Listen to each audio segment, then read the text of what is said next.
बीच रास्ते से लौटने का कोई फ़ायदा नहीं, क्योंकि लौटने पर आपको उतनी ही दूरी तय करनी पड़ेगी जितनी दूरी तय करने पर आप अपने लक्ष्य तक पहुंच सकते हैं। कभी कभी हम ये सोचते हैं कि हमसे नहीं होगा और सोचते हैं कि इसको छोड़ दें।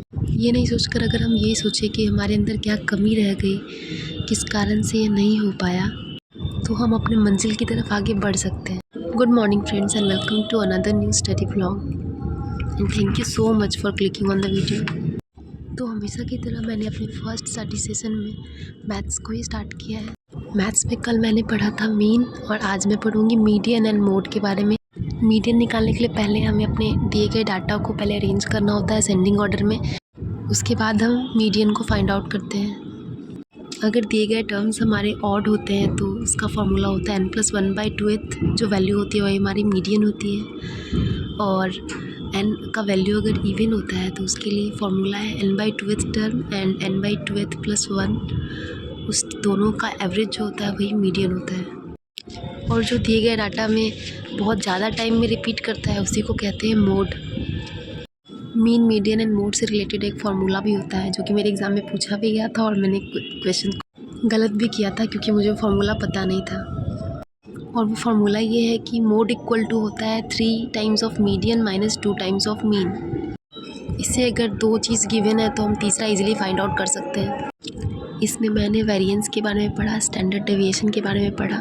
जैसे कि कोई डाटा गिवन है तो सबसे पहले मीन फाइंड आउट कर लेते हैं। मीन निकालने के बाद डेविएशन का स्क्वायर निकाल के उसको सम करके नंबर ऑफ ऑब्जर्वेशन से डिवाइड कर देते हैं तो वेरिएंस निकल जाता है। और स्टैंडर्ड डेविएशन इक्वल टू होता है रूट अंडर वेरिएंस, तो उससे स्टैंडर्ड डेविएशन फाइंड आउट कर सकते हैं। तो मैथ्स कंप्लीट करने के बाद मैंने इंग्लिश स्टार्ट किया है जिसमें मैं अब एडजेक्टिव पढ़ रही हूँ।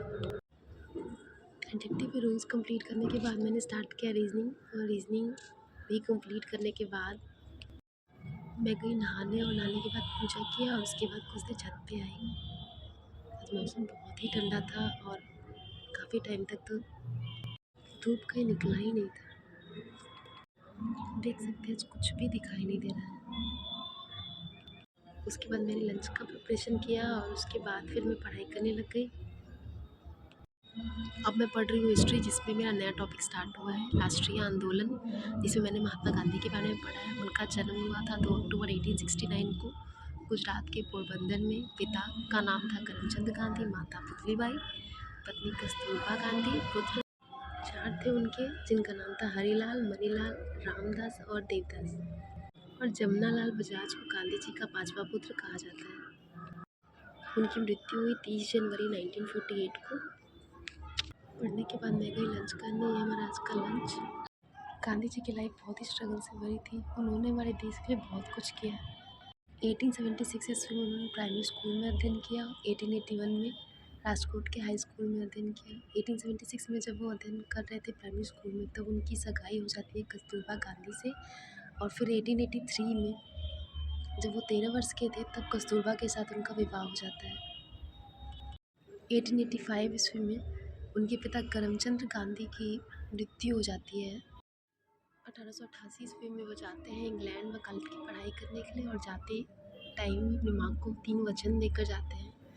एक आदमी थे वहीर जी सोरी, उनको साक्षी मानकर अपनी माता को 3 वचन देते हैं कि वो मांस, मदिरा और स्त्री का त्याग करेंगे। 1891 में वकालत की पढ़ाई को पूरी कर जब 29 लौट जाते हैं तो उसी टाइम पे माँ की भी मृत्यु हो जाती है। टाइम उनके लिए बहुत ही दुखद था। 1894 में उन्होंने नेटाल इंडियन कांग्रेस की स्थापना की थी और 1901 में कांग्रेस के कलकत्ता अधिवेशन में उन्होंने भाग लिया था।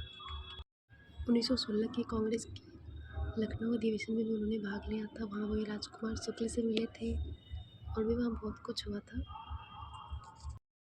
वहाँ उन्हें साबरमती नदी के किनारे साबरमती आश्रम की भी स्थापना की थी। सबसे इम्पोर्टेंट एक क्वेश्चन पूछा जाता है कि प्रवासी भारतीय दिवस भी उसी चीज़ पे मनाया जाता है। 9 जनवरी 1915 को महात्मा गांधी आए थे अपने देश। हिस्ट्री कंप्लीट करने के बाद मैंने पढ़ा फिजिक्स में मैंने पढ़ा image formation by concave mirror and convex mirror. कि जब वस्तु कनकेव मिरर के केस में इन्फिनिटी पे होती है तो इमेज उसका फोकस पे बनता है। इमेज होता है रियल एंड इन्वर्टेड होता है, पर बहुत ही छोटा होता है। वैसे तो अभी इस टॉपिक से क्वेश्चन नहीं पूछ रही है एसएससी, लेकिन may be in future question पूछ सकती है, इसलिए प्रिपेयर करना ज़रूरी है। इसमें कनकेव मिरर के जितने भी केस होते हैं कि जब डिफरेंट पोजीशंस पे होती है तो उसका इमेज फॉर्मेशन कहाँ कहाँ होता है। कनकेव मिरर की यूजेस से क्वेश्चन आता है कि उसका यूज़ कहाँ कहाँ किया जाता है। तो कनकेव मिरर का यूज़ टॉर्च में किया जाता है, सेविंग मिरर में किया जाता है, व्हीकल्स के हेडलाइट में किया जाता है, सोलर कुकर में एंड सर्च लाइट में किया जाता है। टीथ के जो डॉक्टर होते हैं उनके जो हेड में मिरर लगा होता है वो कनकेव मिरर ही होता है। कन्वेक्स मिरर का यूज़ स्ट्रीट लैंप में, सड़कों पर रिफ्लेक्टर लैंप में, रियर व्यू मिरर में, साइड मिरर में यूज़ होता है। तो इसी के साथ मैं अपने इस ब्लॉग का एंड करती हूँ। वीडियो अच्छी लगी हो तो लाइक करें, शेयर करें, सब्सक्राइब करें।